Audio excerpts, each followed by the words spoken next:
저는 오늘 이 심야 설교를 통해서 아름다운 예배라 그런 제목으로 함께 말씀을 나누도록 하겠습니다.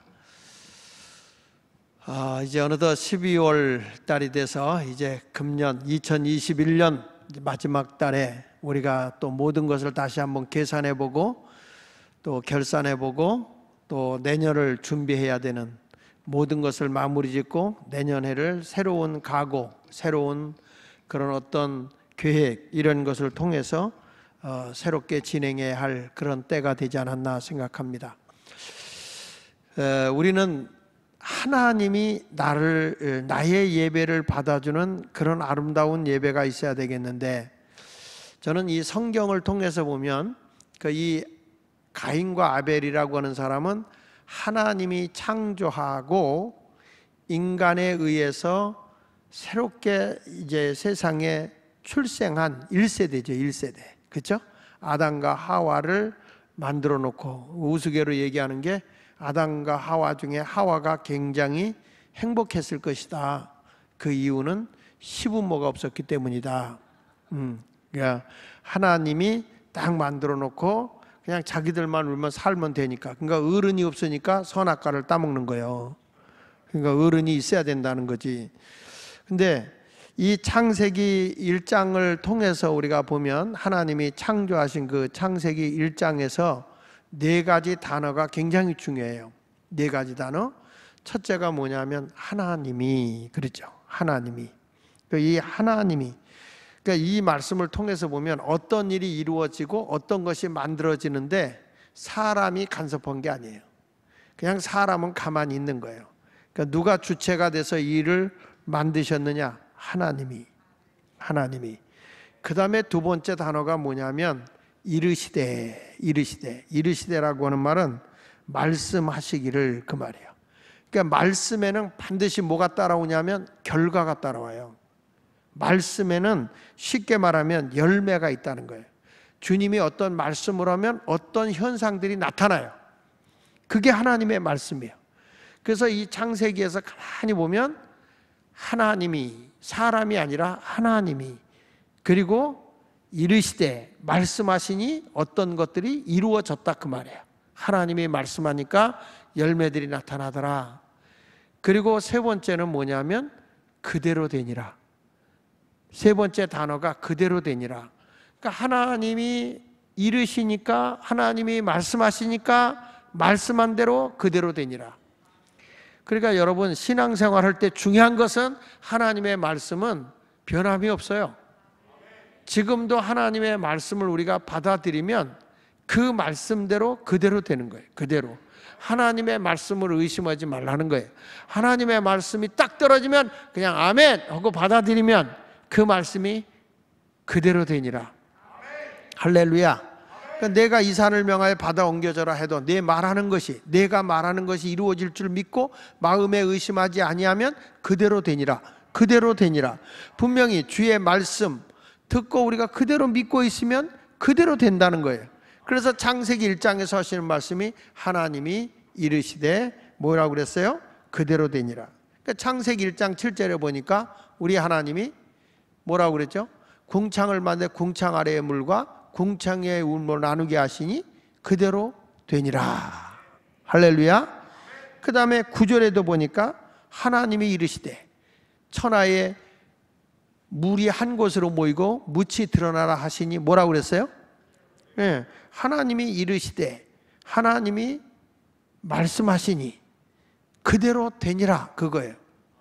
창세기 1장 11절에도 보니까 하나님이 이르시되 이렇게 말해요. 하나님이 말씀하시니 땅은 풀과 씨 맺는 채소와 각기 종류대로 씨 가진 열매를 맺는 나무를 내라 하시니 어떻게 돼요?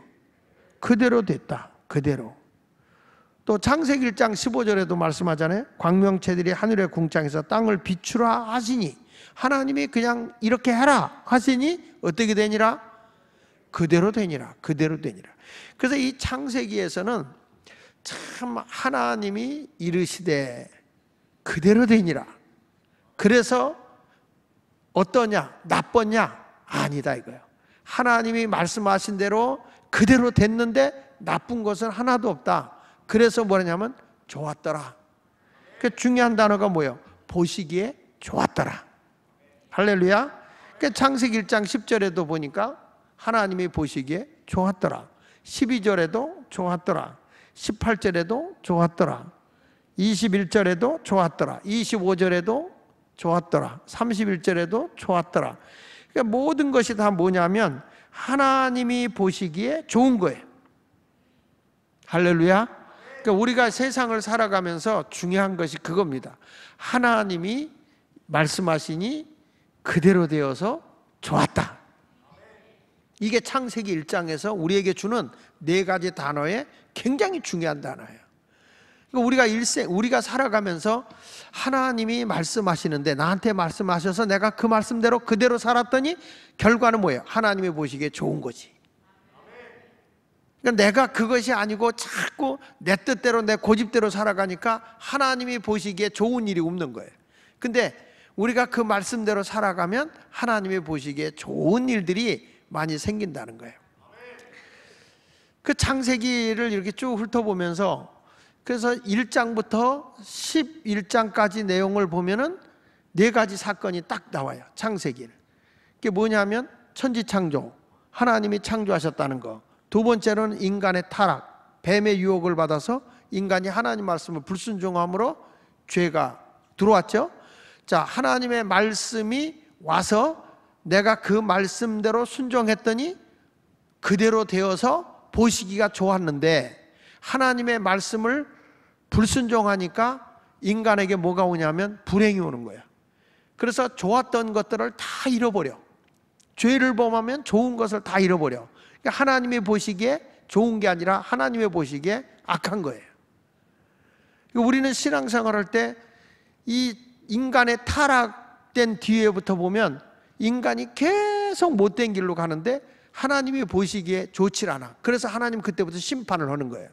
보기에 좋아야 되는데 좋은 결과가 없는 거죠. 그래서 성경에 보면 4가지 사건이 나오는데 따라하세요. 창조, 타락으로 인해서 온 게 뭐냐면 여러분 알다시피 그 성경에 나와 있는 그 홍수 사건 있죠? 홍수. 하나님이 홍수로 다 멸망해버렸죠? 세상을 다 쓸어버렸어요. 그래서 홍수로 심판했어요. 인간이 하도 죄가 범람하니까 하나님이 다시 리셋하고 다시 출발하자. 그래서 노아의 식구만 살려놓고 다 세상을 멸망시키고 다시 아담 때부터처럼 생육하고 번성하도록 세상을 정복하고 살도록 했지만 역시 인간이 죄성이 흐르고 있는 동안엔 또 그대로 가는 거예요. 그래서 인간이 자꾸 높아지려고 하니까 거기서 나온 게 바벨탑 사건. 바벨탑을 쌓는데 하나님이 언어를 흩어놓고 인간들이 뿔뿔이 흩어지게 해놓은 거예요. 그래서 창세기 1장부터 11장까지의 사건은 4가지 사건입니다. 첫째는 창조, 둘째는 타락, 세 번째는 홍수 심판, 4번째 가서는 바벨탑 사건. 인간의 언어가 혼자 배지고 인류가 흩어진 거예요. 자, 거기까지가 11장까지 내용이에요. 오늘 여러분 창세기 다 끝내는 거예요. 그 창세기 12장부터 50장까지는 4사람만 알면 돼. 4사람. 그게 누구냐? 12장부터 나오는 인물이 아브라함. 누구요? 아브라함이에요. 아브라함. 그 다음에 아브라함의 아들 누구? 이삭. 그 영적인 자식만 얘기하는 거예요. 이삭. 그 다음에 누구예요? 야곱. 에서와 야곱 있지만 하나님이 쓰시는 건 야곱이니까. 그리고 마지막에 나오는 인물 요셉이에요. 50장까지 나오는 게 요셉이에요. 그러니까 이 4 인물만 알면 창세기는 끝나는 거예요. 그러니까 창세기는 1장부터 11장까지는 네 사건. 창조 사건, 타락 사건, 홍수 심판 사건, 바벨탑 사건.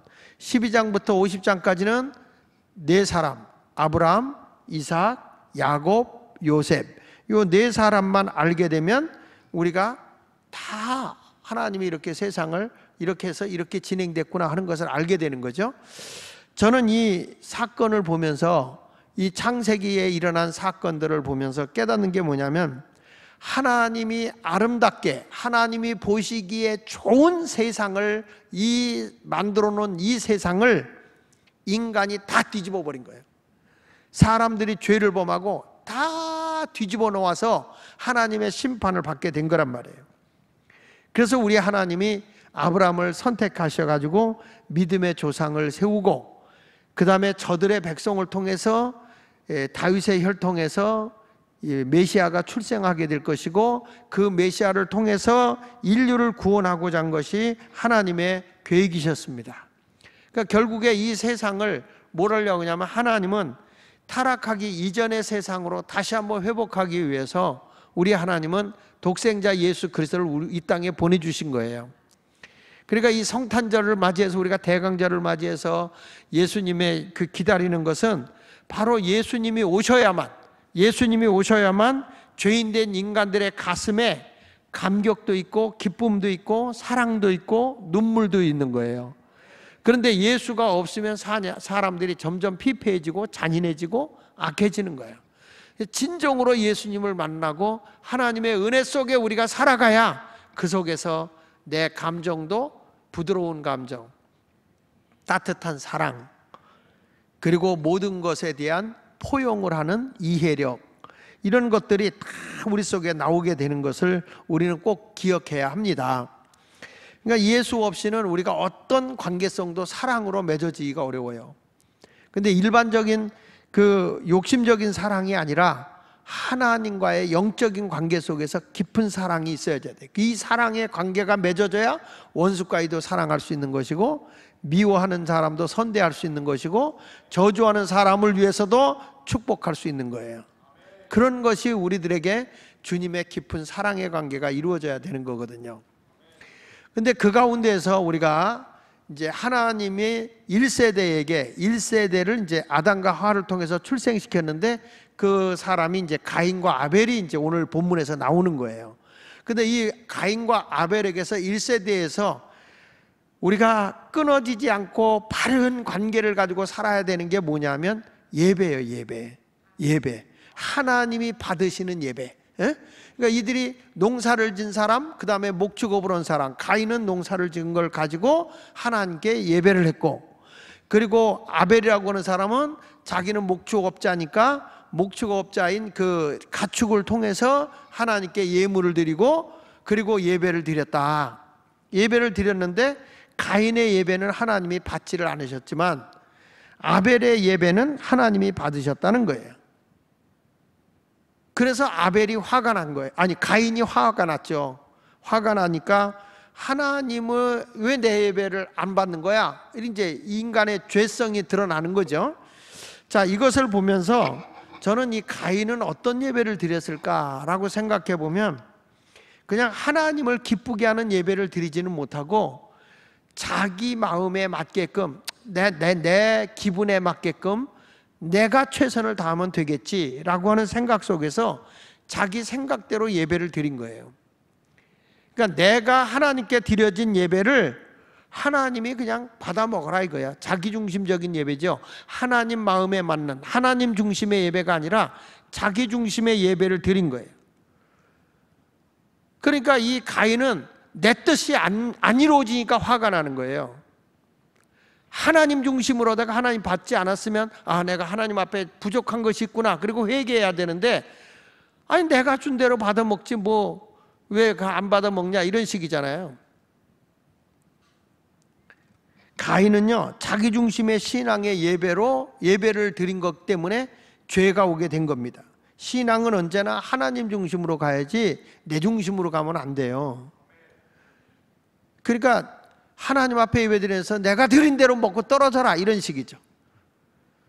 애들한테도요, 그냥 어른이 그냥 어른 먹는 대로 차려주고 이거 먹어라 그러면 애들이 그거 거친 음식, 매운 음식 잘 못 먹잖아요. 어른 중심으로 가면 애들이 어떻게 되겠어요? 그러니까 집에 어린아이들이 있는 집에 가보면 모든 가족이 누구 중심으로 하냐면 어린이 중심으로 가더라고. 근데 우리가 신앙생활 하면서도 내가 하나님을 기쁘게 해드려야 되는데 하나님이 내 예배 안 받아줬다고 그래서 그러면 내가 하나님께 잘못한 게 있구나, 그리고 하나님 앞에 회개하는 게 아니라 오히려 하나님 앞에 화를 내죠. 창세기 4장 5절에 보니까 가인이 그의 재물을 받지 아니하신지라. 가인이 몹시 분하여 뭐가 변했다고 그랬어요? 안식이 변한 거예요. 화가 났다는 거예요. 그러니까 예배를 드리는데 하나님께 드려지는, 하나님이 받으시는 예배가 돼야 되는데 하나님이 받으시는 예배가 아니라 내 마음에 안 든다는 거예요. 하나님이 왜 하나님이 까다로우냐 이거야. 내가 주는 대로 받아먹고 떨어지면 되지 뭐 그렇게 하나님이 까다롭게 놀아. 그러면서 안색이 변하고 화가 난 거예요. 근데 그 하나님에 대한 분노가 누구한테 가느냐? 아벨한테 가서 아벨을 쳐 죽이는 거예요. 집에도 큰애가 부모에게 야단 맞으면, 부모가 자기 말 안 들어주면 애매한 동생을 때린다든지 강아지를 걷어찬다든지 자꾸 그러는 거예요. 화가 글로 가는 거죠. 가인이라고 하는 사람이 하나님이 제사를 받지 않으니까 그냥 하나님이 그 아벨을 갖다가 시기하고 아벨을 쳐서 죽이는 이런 일을 했다고요. 근데 가인이라는 사람은 가인이라는 사람은 하나님이 연락되지 않는 예배를 드렸지만 아벨이라고 하는 사람은 하나님이 받으시는 예배를 드려요. 할렐루야. 자 보세요. 창세기 4장 4절에 보니까 아벨은 자기 양의 첫 새끼와 그 기름을 드렸더니 여호와께서 아벨과 그의 제물은 받으셨다. 할렐루야. 보세요. 가인의 것은 안 받았다. 가인의 것은 하나님이 안 받았다는 거예요. 창세기 4장 5절에 보면, 창세기 4장 5절에 보면 그렇게 나와요. 가인과 그의 제물은 받지 아니하셨다. 그렇죠? 근데 다시 4장에 가서 보니까 여호와께서 아벨과 그의 제물은 받으셨다. 도대체 뭐가 차이 난 거야? 똑같이 이렇게 드렸는데 왜 아벨의 제사는 하나님이 받으시고 가인의 제사는 받지 않았느냐? 그 이유를 보니까 히브리서 11장 4절에 나오더라고요. 히브리서 11장 4절에 보니까 믿음으로 아벨은 가인보다 더 나은 제사를 하나님께 드렸다는 거예요. 그러니까 하나님을 신뢰하는 믿음이 누구에게 갔냐? 오직 하나님 중심의 예배를 아벨은 드린 거예요. 자기 중심의 예배가 아니고 하나님이 기뻐하는 제사를 믿음으로 드린 거예요. 여기 보니까 믿음으로 아벨은 가인보다 더 나은 제사를 하나님께 드림으로 의로운 자라 하시는 증거를 받았으니 하나님이 그 예물에 대하여 증언하심이라. 나중에 아벨이 가인한테 죽었지만 지금도 그는 죽었으나 믿음으로써 지금도 말한다. 이 말씀 뭘 말하는 거예요? 아벨은 믿음으로 아름다운 예배를 드렸다. 내가 죽었어도 하나님이 연락하는 예배를 드렸다. 그게 지금 믿음으로 죽었어도 지금으로 말한다는 거예요. 여러분, 우리가 다 세상을 지나갔어도, 내 세상이 끝났어도 죽은 뒤에도 우리의 신앙의 흔적이 드러나는 거 참 중요한 거예요. 아름다운 신앙의 흔적. 그러면 어떻게 하나님께서 아벨의 제사를 받았다는 것을 가인이나 아벨이 알았을까? 우리가 여러분 지금 예배를 이렇게 드리는데 우리 예배를 하나님이 받았다, 어떻게 알겠어요? 어떻게? 우리가 하나님 앞에 예배를 드리는데 가인은 어떻게 제사를 하나님이 받으시지 않았다는 걸 알았으며 아벨의 제사는 하나님이 받았다는 걸 어떻게 알았을까? 성경에 보니까 그게 나오더라고요. 성경에 레위기 9장 24절에 보니까 하나님 앞에 제사를 드리는데 보세요. 불이 여호와 앞에서 나와 제단 위에 번제물과 기름을 사른지라 온 백성이 이를 보고 소리지르며 엎드렸더라. 하나님의 불이 제단에 임한 거예요. 하나님의 불이 임해서 하나님의 번제물과 기름을 태웠다. 하나님의 그 연락되는 예배를 보십시오. 하나님의 불이 임한 것이죠. 또 사사기 6장 21절에도 보니까 여호와의 사자가 손에 잡은 지팡이 끝을 내밀어 고기와 무교병에 대니 불이 바다에서 나와 고기와 무교병을 살랐고 여호와의 사자는 떠나서 보이지 아니했다. 무슨 말씀입니까? 하나님의 불이 임해서 이 예배를 받았다는 거예요. 이 제물을 태웠다는 거예요. 불태웠다는 거예요. 열왕기상 18장 38절에도 보면 엘리야도 제단에 송아지를 놓았는데 위로부터 하나님의 불이 임해서 그걸 태웠다고 그랬죠. 여기 보니까 이에 여호와의 불이 내려서 번제물과 나무와 돌과 흙을 태우고 또 도랑의 물을 핥았다. 하나님께서 예배를 받아주시는 그 내용을 보니까 하나님이 불을 내려서 태운다는 거예요. 불을 들여서 태우는 예배예요. 여러분, 우리의 예배는 그러면 어떻게 하나님이 내 예배를 받아주는 걸 알 수 있겠느냐는 거야. 어떻게 해야 내 예배를 받아줄 수 있는 거 아니냐면, 우리 모두의 예배를 통해서 하나님의 불이 임하면 내 가슴이 뜨거워짐을 알아야 된다는 거야. 우리가 예배를 통해서 내 가슴이 뜨거워져야 되고, 예배에 대한 열정이 막 여기서 불타올라야 되고, 예배에 대한 사모함이 내 속에서 막 불타올라야 이게 하나님이 받으시는 예배라는 거예요. 예배 시간에 이 자리에 와 앉아 있어도 하나님 말씀을 듣는데 딴 생각이나 하고 앉았고, 하나님의 말씀에 대해서 사모함도 없고 가슴에 불타는 열정도 없고 하면은 그 예배를 하나님이 받냐는 거죠. 예배라고 하는 것은 열정이 있어야 된다는 거야. 열정 있고 가슴이 뜨거워지고 막 말씀을 들으면서도 이 말씀이 아멘! 나에게 주는 말씀이다. 아멘. 아멘이 그렇게 현찮아서 안 돼. 힘있게 해. 힘있게. 할렐루야. 네, 예배는 이렇게 불타올라야 되는 거예요. 여러분 보십시오. 예수님이 부활하셔서 엠마오로 내려가는 두 제자들에게 하나님의 말씀을 풀어줄 때 저들의 가슴이 뜨거워졌다 그러는 거예요. 누가복음 24장 32절에 보면 그들이 서로 말하되 길에서 우리에게 말씀하시고 우리에게 성경을 풀어주실 때 우리 속에서 마음이 뜨겁지 아니하더냐, 가슴이 뜨겁지 않다. 이게 벌써 하나님의 연락하는 거예요. 이게 하나님이 내 마음을 받아주시는 거죠. 나는 우리 교회가 이런 열정이 다시 일어났으면 좋겠어요. 예수마을교회가 아무리 코로나 시대라고 그래도 이 가슴이 뜨거워져야 되고, 예배에 열정이 있어야 되고, 찬송이 뜨거워야 되고, 그런 열정이 살아나야 이게 연락하는 예배라고요. 이 자리에 모였다 간다고 하나님의 예배가 드려지는 게 아니고, 하나님의 말씀을 통해서 내 가슴이 뜨거워져야 되고 막 가슴이 열정이 끌어올라야 된다는 거예요. 이것이 예배라는 거예요. 이것이 예배. 이런 예배가 우리 가슴 속에서 터져 나오기를 축원합니다. 반석에서 샘이 터져 나오던 말이죠. 우리의 신앙의 열정이 터져 나와야 되는 거예요. 이것이 없이는 주님을 만날 수가 없는 거죠. 모세가 호렙산에서 불이 타는데, 가시떨그나며 불이 타고 있는데 나무는 타지 않는 거예요. 이상하다. 가까이 가서 보니까 주님의 음성이 들리는 거예요. 내가 선 땅은 거룩한 땅이다. 내 신을 벗어라. 그리고 그 불이 모세의 가슴에 불을 붙여버리니까 그렇게 못 가겠다고는 애굽으로 가서 이스라엘 백성을 이끌고 나오는 거예요. 뭐가 붙은 겁니까? 가슴에 불이 붙은 거죠. 하나님이 나를 연락하는 거죠. 너희 몸을 하나님이 기뻐하시는 거룩한 산제물로 드리라고 그랬잖아요.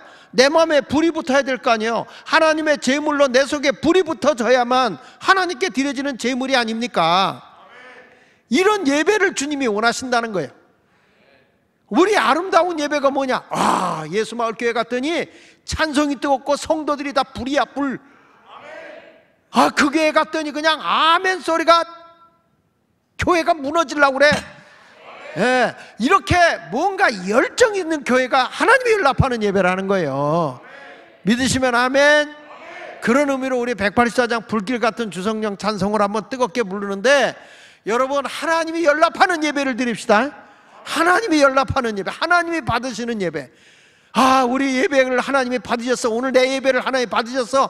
여러분의 가슴이 뜨거워져야 되는 거예요. 열정이 끌어오르는 거야. 예배 시간에 말씀이 막 나를, 가슴을 뜨겁게 만들어줘야 이게 예배다운 예배야. 이게 아름다운 예배라는 거예요. 하나님이 나의 예배를 받아주기 위해서 뜨거운 예배. 아멘. 목사만 가슴 뜨거워지고 목사만 뜨겁게 열정 내고 여러분들은 냉랭하면 안 되겠죠? 같이 뜨거운 역사 일어나죠. 자, 가슴이 뜨거워지도록 불 받읍시다. 불길 같은 주성령.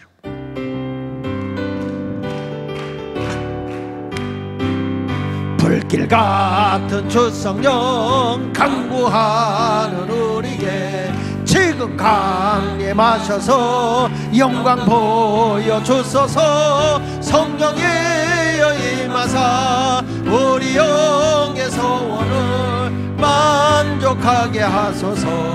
기다리는 우리에게 불러 충만하게 하소서. 주의 재단 뿌리에 우리 몸과 영혼과 우리 가진 모든 것 지금 바치옵니다. 할렐루야. 성령이여 임하사 우리 영의 소원을 할렐루야 만족하게 하소서. 기다리는 우리에게 가슴속에 불로 충만하게 하소서. 모든 것 다 마치고 비구리 마음에 성령 충만함으로 주여 채워주소서. 성령이여 임하사 할렐루야 우리 영의 소원을 만족하게 하소서. 기다리는 우리에게 불로 충만하게 하소서. 구속하신 주께서 약속하신 성령을 믿고 간구하오니 지금 내려주소서. 성령이 할렐루야 우리 영의 소원을 만족하게 하소서. 기다리는 우리에게 불로 충만하게 하소서. 할렐루야. 그런데 우리 예수마을교회가 그 열정 있게 뜨겁게 하던 그게 아직 안 붙어. 연락함이 좀 없어. 어저께도 우리가 이 알티바이블에 대해서 하는데 우리 스텝진들이 가서 그 하는데 그 가슴 뜨겁게 열심히 하니까 그 불이 붙어 나가더라고. 그러니까 여기저기서 다 알티바이블 하겠다고 그러고 오늘도 전화가 몇 군데서 나한테 직접 왔더라고요. 직접 와서 모델로 우리 교회를 삼으라고. 그래서 해야 모델을 삼든 뭐든 저지 입만 살아갖고 되냐. 근데 이 사람들 가슴에 불이 왔어. 불이 온 거예요. 그러니까 이런 것들이 뭐냐면 이게 하나님이 연락하는 것은 뭐냐? 불이요, 불. 그러니까 하나님이 아벨의 제사를 왜 받았는가 봤더니 하나님이 그 속에 불을 줬구나. 불이 임해서 역사한 거예요. 그러니까 우리가 예배를 드려도 냉랭하게 그냥 뭐 농산물을 드려서가 아니라 그 불이 임하지 않는 거예요. 하나님이 연락하지 않는 예배를 드리니까 그 제사는 안 받는 거란 말이에요. 우리가 와서 예배를 드릴 때 불이 임하는 예배를 드리면 다 불이 임할 때 세균도 도망가게 되는 거고 병마도 도망가고 하나님의 역사가 임하게 되는 것이죠. 우리 모두 오늘 말씀을 굳게 붙잡고 막 뜨거운 그런 다시 열정 있는 예배를 회복하는 성도가 되시기를 축원합니다. 그 다음에 이 하나님이 연락하는 예배를 보니까 이 예물을 드리는데 특이한 것이 뭐냐면 예물, 물질을 드렸으니까 하나님이 물질을 많이 드렸으니까 받는 게 아니라 물질과 나 자신과는 떨어질 수 없는 관계예요. 하나님은 물질로 하나님께 제물을 드리지만 그 제물이 내 중심이 드려지는 제물이 돼야 하나님이 연락하는 거예요.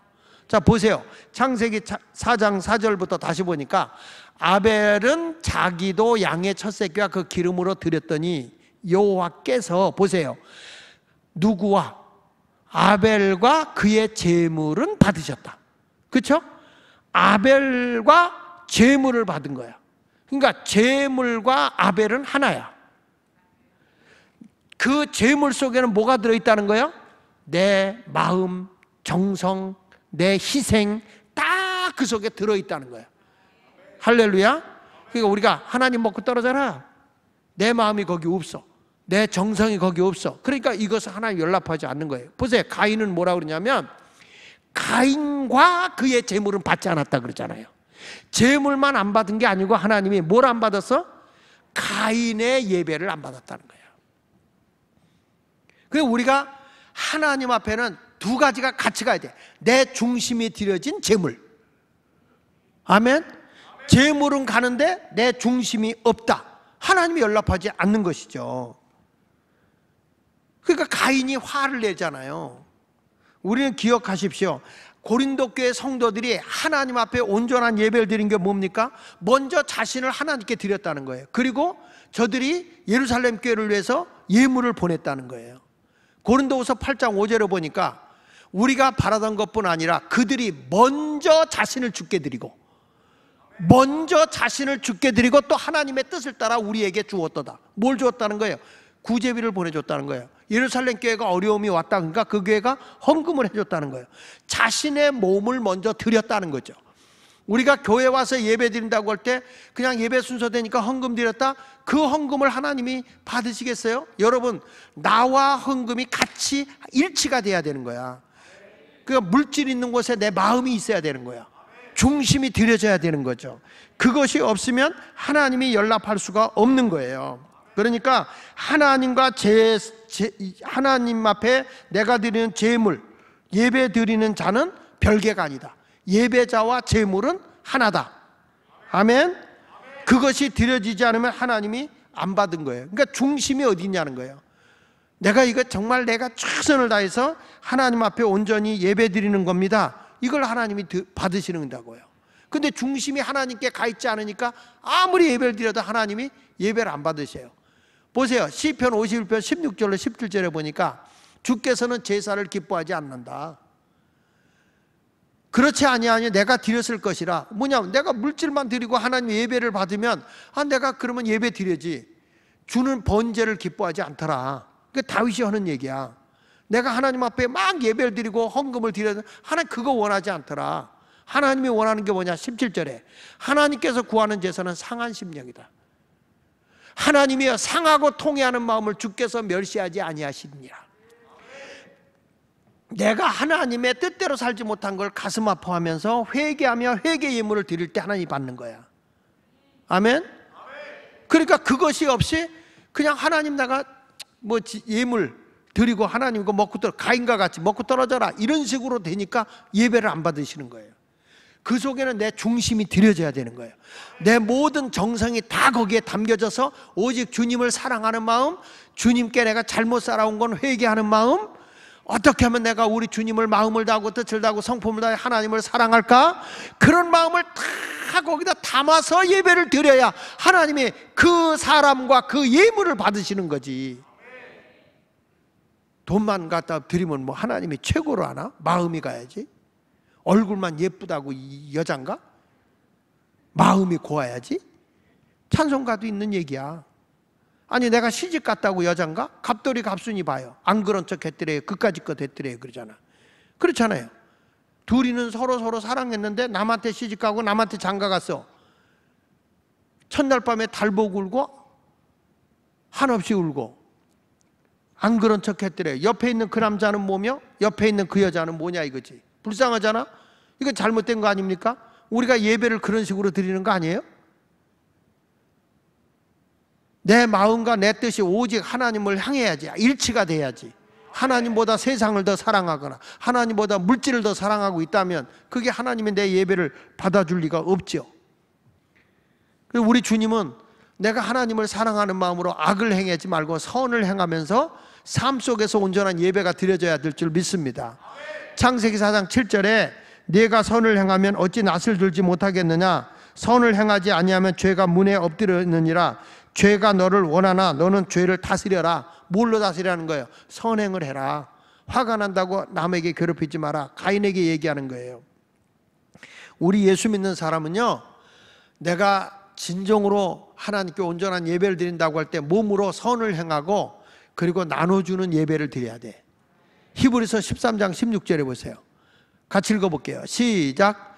오직 선을 행함과 서로 나누어 주기를 잊지 말라. 하나님은 이 같은 제사를 뭐한다? 기뻐하는 거예요. 하나님 앞에 예배 드리는 거 보세요.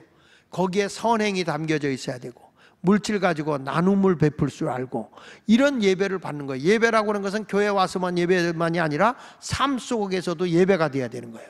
생활 속에서도 예배가 되어져야 그것이 하나님이 기뻐하는 거죠.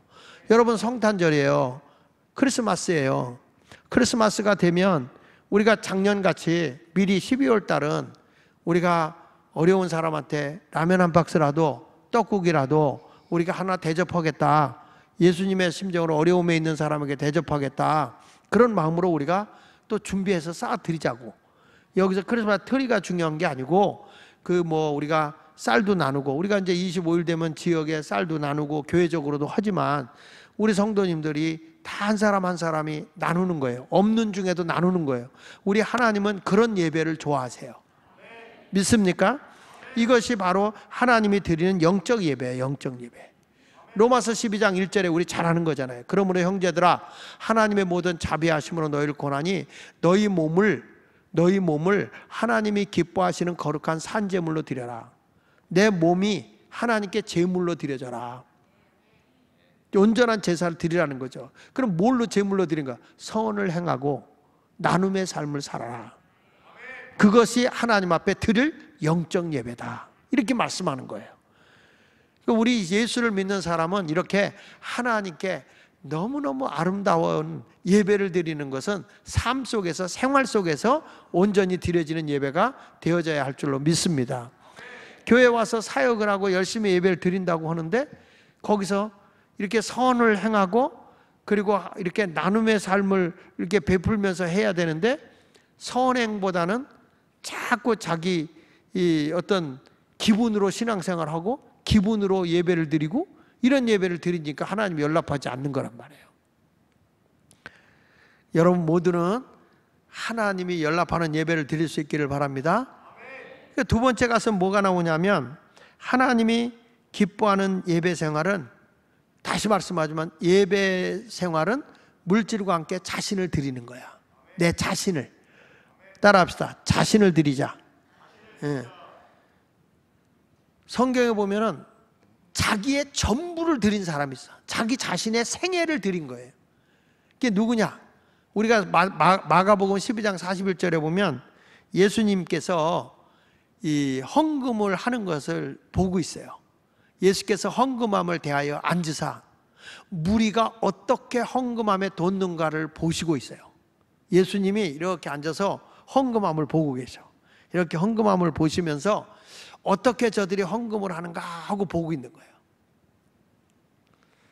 넣는데 거기 보니까 한 가난한 과부는 와서 2렙돈 곧 한 고드란트를 넣는지라. 예수께서 제자들을 불러다가 이르시되 내가 진실로 너에게 이르노니 이 가난한 과부는 헌금함에 넣는 모든 사람보다 많이 넣었도다. 그들은 다 풍족한 중에 넣었거니와 이 과부는 그 가난한 중에서 자기의 모든 소유 곧 생활비 전부를 넣었느니라. 여기서 보면 이 한 여인에 대한 얘기를 하는 거예요. 근데 사실은 여기서 우리가 이 내용은 말이죠, 헌금을 많이 했다, 이걸 예수님이 칭찬하려고 한 건 아니에요. 이 시대에 이 교회, 쉽게 말하면 교회에 있는 종교 지도자들이 아주 자기들의 치부를 위해서 헌금에 이렇게 돈을 넣는 걸 넣고, 성전에서 이제 돈 이렇게 바꿔서 그걸 넣는 걸 넣고, 그 돈 떨어지는 소리를 보고서 돈을 많이 넣는지 적게 넣는지 그걸 보는 거예요. 그래가지고 이게 참 이렇게 소리가 안 나게 한 게 아니라 소리가 나게끔 만들어가지고 돈을 많이 넣냐 적게 넣냐 이런 걸 보는 거예요. 예수님이 하는 꼴을 보니까 참 종교 지도자들이 못됐거든.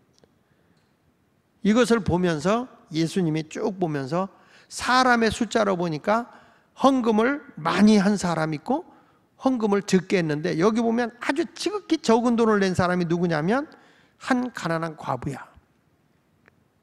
근데 거기에 부자들은 돈을 많이 냈어요. 근데 예수님이 거기서 보고 헌금에 대한 정의를 딱 내린 거예요. 그래서 뭐가 나오냐면 예수님이 헌금에 대한 3가지 요소를 말씀하고 있는 거예요. 3가지 요소를 말하는데, 첫째는 뭐냐면 비율의 중요성을 얘기해요. 한번 따라합시다. 비율의 중요성. 이게 무슨 얘기냐면, 내가 돈이 많아, 이 사람은 돈이 적어. 근데 이 사람이 많은 데서 돈을 조금 많이 낸 것과 이 여인은 자기의 전부를 드렸다는 거예요. 작은 거지만은 생활비의 전부를 드렸다는 거예요. 그러니까 예수님은 어느 걸 더 크게 보느냐, 액수를 보시는 하나님이 아니고 그가 소유한 데서 얼마나 내가 많은 걸 드렸느냐. 근데 이 여인은 전부를 드린 거예요. 그러니까 주님은 뭘 보냐면 비율을 본 거예요. 비율. 그러니까 우리 주님의 뭔가니 이 여인이 가장 많은 걸 드렸다. 가장 많은 걸 드렸다는 거예요. 자, 마가복음 12장 43절에 보면 예수께서 제자들을 불러다가 이르시되 내가 진실로 너에게 이르노니 이 가난한 과부는 헌금함에 넣는 모든 사람보다 뭐라고 그랬죠? 많이 넣었다. 이 중에 헌금한 사람들보다 가장 많이 드린 사람이라. 주님 앞에 우리가 어떤 자세로 예배를 드려야 되냐는 거예요. 나는 형편이 안 되기 때문에 뭐 환경이 어렵기 때문에 그러지 말라는 거예요. 여유가 있어서 시간 드리는 거 아닙니다, 여러분. 어려운 중에 피곤해요. 몸이 지쳐 있어요. 그런 가운데도 와서 하나님께 예배를 드리잖아. 하나님은 그걸 더 귀하게 여기시는 거야. 내가 하나님의 전을 향해 나올 때 벌써 하나님은 내 시간과 나의 마음을 받으시는 거예요. 막 천근만근이야. 몸이 지쳐. 너무 힘들어. 아, 오늘 집에서 쉴까? 그래도 주님 앞에 가야지. 벌써 올 때 하나님이 그 마음을 크게 받으시는 거야. 지금 여기 2렙돈을 바친 여인은 사실 그 당시에 보면 이건 용돈도 안 되는 돈이야. 모자라는 돈인데 우리 예수님은 이걸 크게 봤다는 거예요.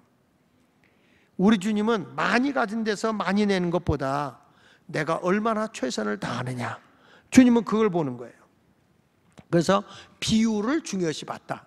두 번째 가서는 헌금이라는 것은 따라합시다. 희생이 따라야 한다.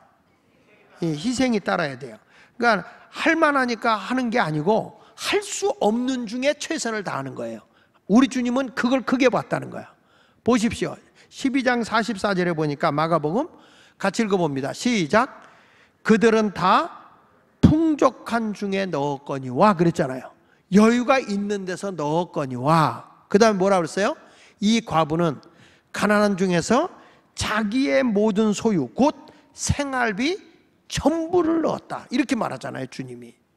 그러니까 이게 뭐가 들어갔다는 거예요? 이 사람의 희생이 있었다는 거예요. 희생이. 그리고 또 한 가지는 뭐냐면 우선순위예요. 우선순위. 그러니까 이 우선순위를 누구에게 두어야 되느냐? 하나님께 두어야 되는 거예요.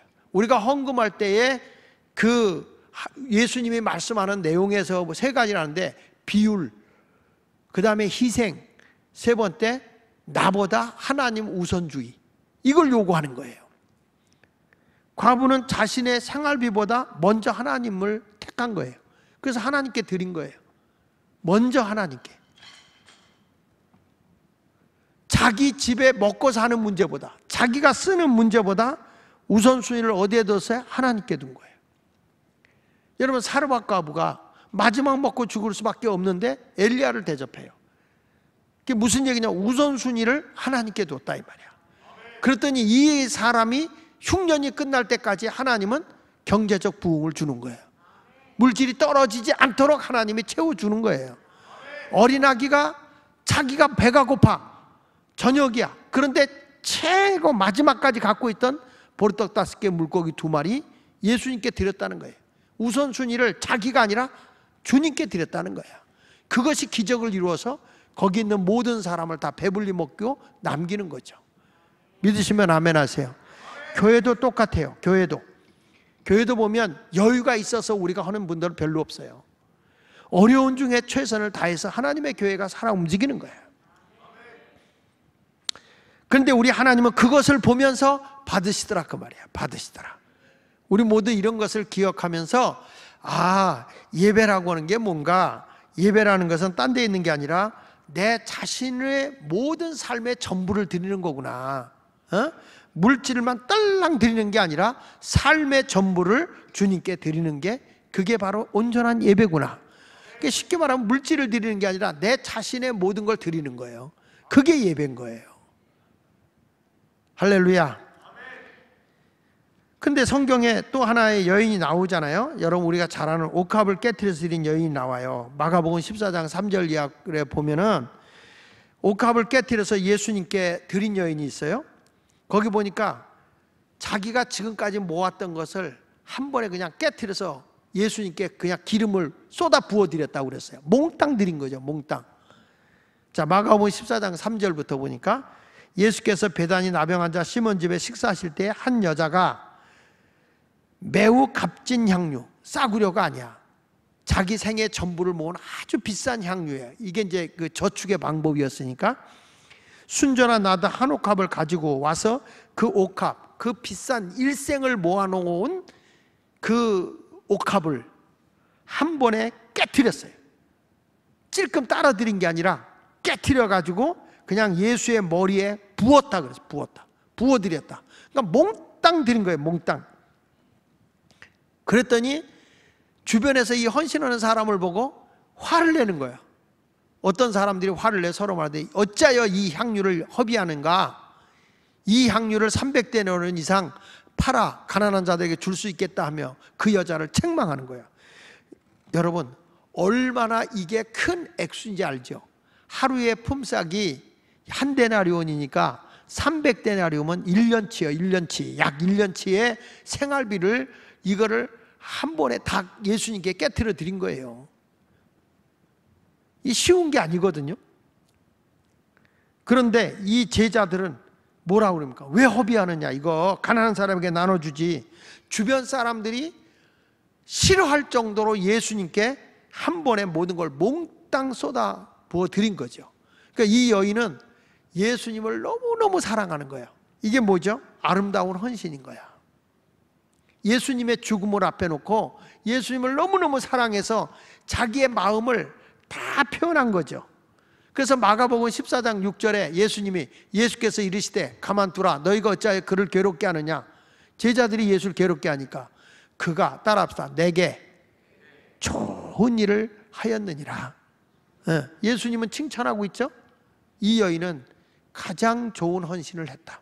가장 좋은 일을 했느니라. 왜 그렇습니까? 예수님의 장례를 준비했다는 거예요. 8절에 보니까 마가복음 14장 8절에 그는 힘을 다하여, 적당히 한 게 아니죠. 힘을 다해서 내 몸에 향유를 부어 내 장례를 미리 준비했다.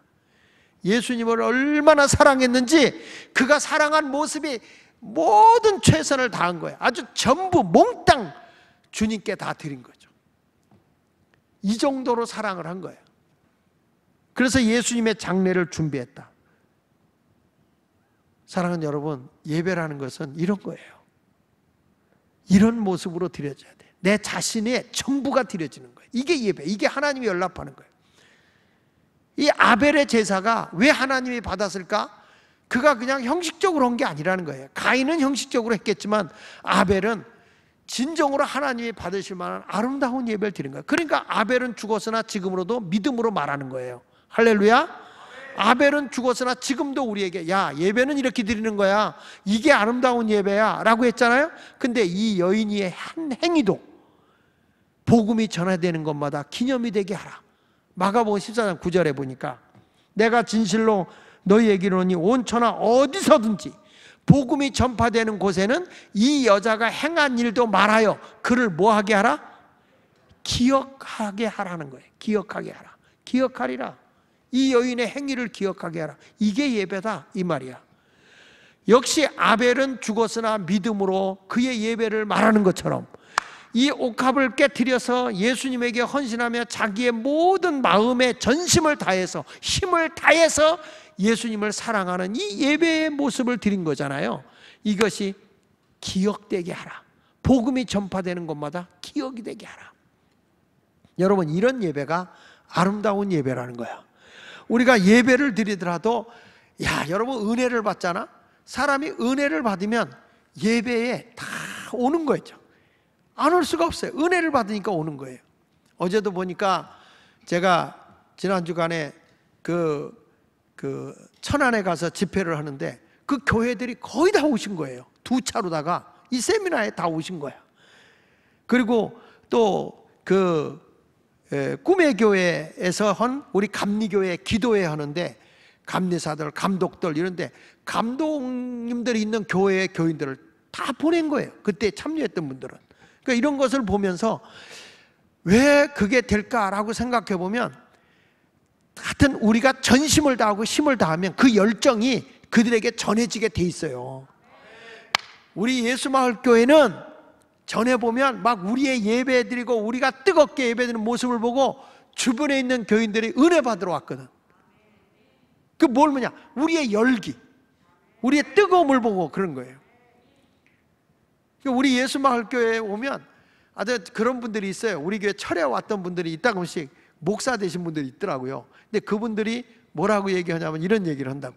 아, 그때 예수마을교회 저 2층에 계실 때 그때 막 그 북치고 막 하면서 하는데 그때 불렀던 찬송, 그때 부른 찬송을 그들이 기억하더라고. 나도 요즘엔 잘 안 부르는 걸 그들은 부르더라고.